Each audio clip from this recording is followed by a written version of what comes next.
Hi there, I'm Square, and let's talk about anime.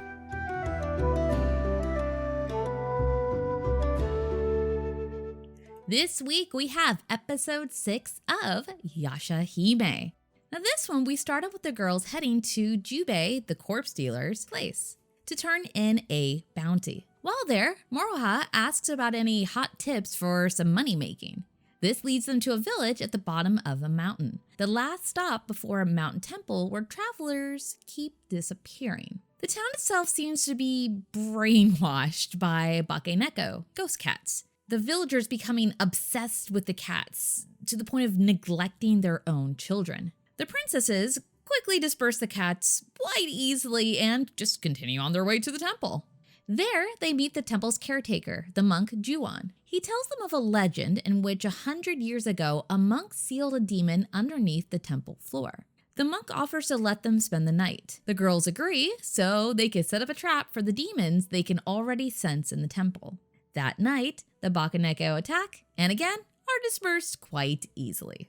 At this point, the girls decide to split up. Moroha and Setsuna venture under the temple to find the sealed demon. Toa stays behind to protect Juon, and he puts a seal on the doors to keep the demons out. Moroha and Setsuna discover the bones of a demon underneath the temple, who then reanimates into a giant bakeneko, which can seemingly endlessly regenerate. While the fight is happening outside, Toa, inside, gets confronted by the monk who shows off his demon form. Moroha uses a cleansing arrow to break the barrier the demon monk made, and Setsuna rushes back inside. They discover the monk is actually possessed by the original bakeneko that was sealed 100 years ago. Toa stops Setsuna from killing him, not wanting to hurt an innocent human. After some arguing, Setsuna backs off and lets Toa try to kill the demon without hurting the human, doubting Toa's abilities and questioning her oversensitivity. Toa then uses a new attack, draining the demon's power from the possessed monk without hurting him, ultimately defeating the demon and leaving the monk safe. We end on the girls turning in their bounty for a depressingly small reward. Whew. Well, I feel like we were due an episode like this. This kind of monster of the week where we can see some cool fights, meet a new type of demon, and get some great character interactions. And this episode did not let us down in those regards. The demon this week, the bakeneko, seems to be based on the yokai of Japanese folklore of the same name. From some light research, I've read a bakeneko is a demon that was originally an ordinary cat. But the longer it lives, the more powerful it becomes, developing more abilities as the years go by. If these cats get old enough, they then change into a nekomata, the split-tailed cats who are much more powerful and cunning, able to blend into human society, shapeshift, and even speak. It seems like the bakeneko in this episode was pretty strong, able to possess another and reanimate bones, but not quite at the level of a nekomata. No split tail yet, even though it says to have been living for around 300 years. But or 100 of those when it was sealed away? I don't know if that counts.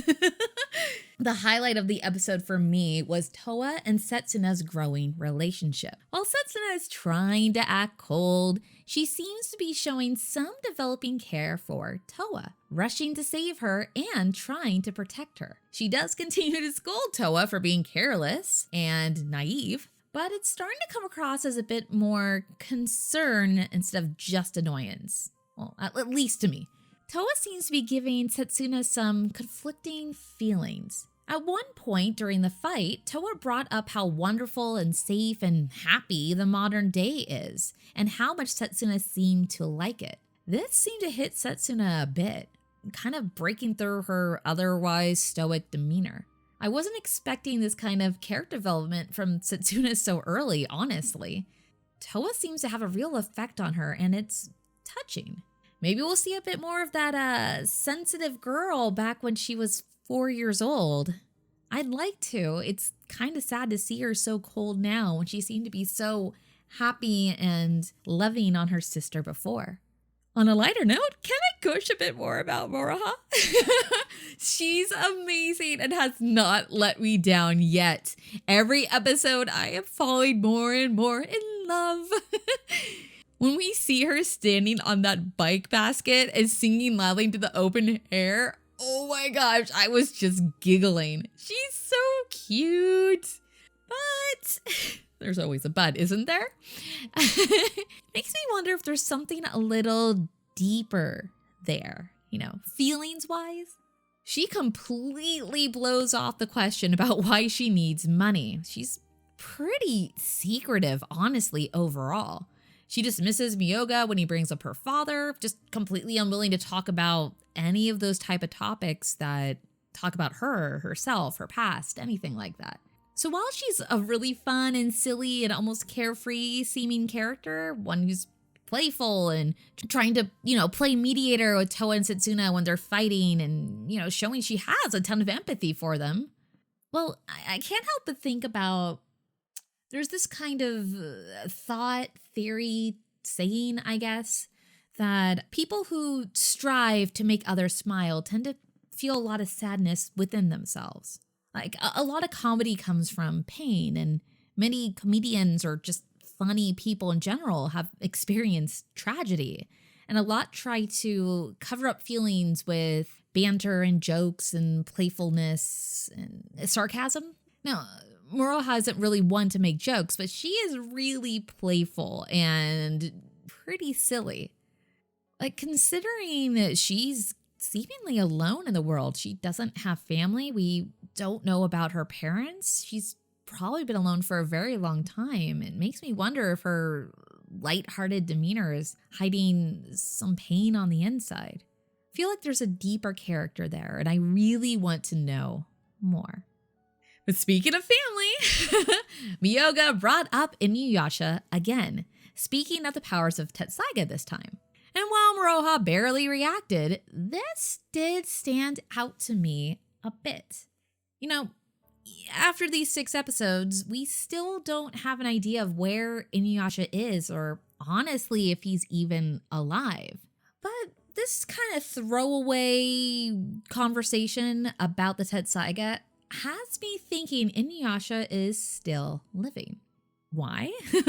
Because of the Tetsusaiga and the fact that we haven't seen it yet. Now think about it. The Tetsusaiga was a very important item, the birthright of Inuyasha, given to him by his father. He and Sesshomaru fought over it, trying to basically kill each other the first time we saw Inuyasha's brother. The weapon was the key to the original cast, pretty much saving the world. So one would think you would take care of such a thing. And also sounds like something that would be handed down through a bloodline or stored away somewhere safe, sealed off if you can no longer care for it yourself. So, keeping all that in mind, since obviously Moroha doesn't have the Tetsusaiga, and Myoga hasn't mentioned it being sealed anywhere or suggesting to retrieve it, and neither of the two said anything about it being lost or destroyed or finding it, it leads me to believe Inuyasha still has it. And if he still has it, then he has to be somewhere. Just a thought. Honestly, I really love how the mysteries are being slowly revealed in this series. I love how we're able to just kind of try to figure out and find little hints within these episodes. Rumiko Takahashi was always so good at leaving like Easter eggs and hints inside everything she writes, and I feel like we're seeing a bit of that here as well. So I am looking forward once again to the next episode. And I want to thank you all for joining me today. Now, the episode art today is rather silly. I think I mentioned last time that I thought of Moroha's Beniyasha form as kind of a berserker. And then my brain went, oh, berserker, they go into a berserker rage and they power up. And then I was thinking, oh, you know who else powers up? Super Saiyans and DBZ. So my inspiration this time was almost a colored manga page of her powering up. It looks ridiculous, but I kind of like it. So if you'd like to see more ridiculous art from me, hear my thoughts on anime, or just have a conversation, I would love if you would follow me here.